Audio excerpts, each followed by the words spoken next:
হরে কৃষ্ণা। মাঘ মাসের শুক্লপক্ষের জয় একাদশী সর্বপাপ বিনাশিনী, সর্বশ্রেষ্ঠা, পবিত্রা, সর্বকাম ও মুক্তিপ্রদায়িনী। এই ব্রতের ফলে মানুষ কখনো প্রেতত্ব প্রাপ্তি হয় না। মাঘ মাসের শুক্লপক্ষের একাদশী তিথিকে শ্রী গরুর পুরাণে ভৈমী একাদশী নামে অভিহিত করা হয়। একবার স্বর্গলোকে ইন্দ্রের রাজসভায় অপ্সরাগণ ও গন্ধর্বগণ মিলে নৃত্যগীত পরিবেশন করছিল। পুষ্পদত্ত নামক গন্ধর্বের পুত্র মাল্যবান, চিত্রসেন ও মালিনীর কন্যা পুষ্পবন্তী, তারাও এই নৃত্যগীতে অংশগ্রহণ করেছিল। মাল্যবান পুষ্পবতীর রূপে মুগ্ধ হয়েছিল, কিন্তু একে অপরের প্রতি আকৃষ্ট হওয়ায় উভয়েরই চিত্ত বিভ্রান্ত হচ্ছিল। ফলে গানের ক্রম বিপর্যয় ঘটল। তাদের এই রকম তালমান ভঙ্গভাব থেকে তারা যে পরস্পরের প্রতি কামাসক্ত হয়েছে, দেবরাজ ইন্দ্র তা বুঝতে পারলেন। তখন ক্রোধবশে তিনি তাদের অভিশাপ দিলেন, রে মূঢ়, তোমরা আমার আজ্ঞা লঙ্ঘন করেছ, তোমাদের ধিক, এখনই তোমরা পিশাচজনী লাভ করে মর্ত্যলোকে নিজ দুষ্কর্মের ফল ভোগ করো। ইন্দ্রের অভিশাপে তারা দুজন পিশাচত্ব প্রাপ্ত হয়ে হিমালয়ের প্রচন্ড শীতে অত্যন্ত দুঃখ কষ্ট ভোগ করতে লাগলো।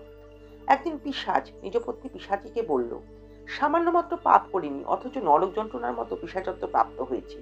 অতএব এখন থেকে আর কখনো কোনো পাপ কর্ম করব না। মাল্যবান ও পুষ্পবন্তীর পূর্ব কোনো পূর্ণ অসত সেই সময় মাঘী শুক্লপক্ষিয়া জয়া একাদশী তিথি উপস্থিত হলো। তারা একটি অসত্য বৃক্ষতলে নিরাহারে নির্জলা অবস্থায় দিবানিশি যাপন করলো। শীতের প্রকোপে অনিদ্রায় রাত্রি অতিবাহিত হলো। পরদিন সূর্যোদয়ে দ্বাদশী তিথি উপস্থিত হলো। জয়া একাদশীর দিন অনাহার ও রাত্রি জাগরণে তাদের ভক্তি অনুষ্ঠান পালিত হলো। এই ব্রত পালনের ফলে ভগবান বিষ্ণুর কৃপায় তাদের পিশাচত্ব দূর হলো। তারা দুজনেই তাদের পূর্বরূপ ফিরে পেল। তারপর তারা স্বর্গে ফিরে গেল।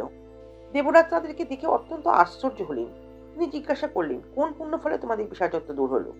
আমার অভিশাপ থেকে কে তোমাদের মুক্ত করলো? মাল্যবান বললেন, হে প্রভু, ভগবান বাসুদেবের কৃপায় জয়া একাদশী ব্রতের পুণ্য প্রভাবে আমাদের পিশাচত্ব দূর হয়েছে। তাদের কথা শুনে দেবরাজ ইন্দ্র বললেন, হে মাল্যবান, তোমরা এখন থেকে আবার অমৃত পান করো। একাদশী ব্রতে যারা আসক্ত এবং যারা কৃষ্ণ ভক্তি পরায়ণ, তারা আমাদেরও পূজ্য বলে জানবে। এই দেবলোকে তুমি পুষ্পবন্তীর সাথে সুখে বাস করো। এই জয়া একাদশী ব্রত ব্রহ্ম হত্যাজনিত পাপকেও বিনাশ করে। এই ব্রত পালনে সমস্ত প্রকার দানের ফল লাভ হয়। সকল যজ্ঞ ও তীর্থের পুণ্যফল এই একাদশী ব্রতের প্রভাবে আপনা হতেই লাভ হয়। অবশেষে মহানন্দে অনন্তকাল বৈকুণ্ঠ বাস হয়।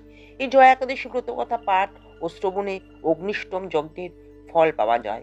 Thanks for watching. Please subscribe our channel his lotus feet. Hare Krishna.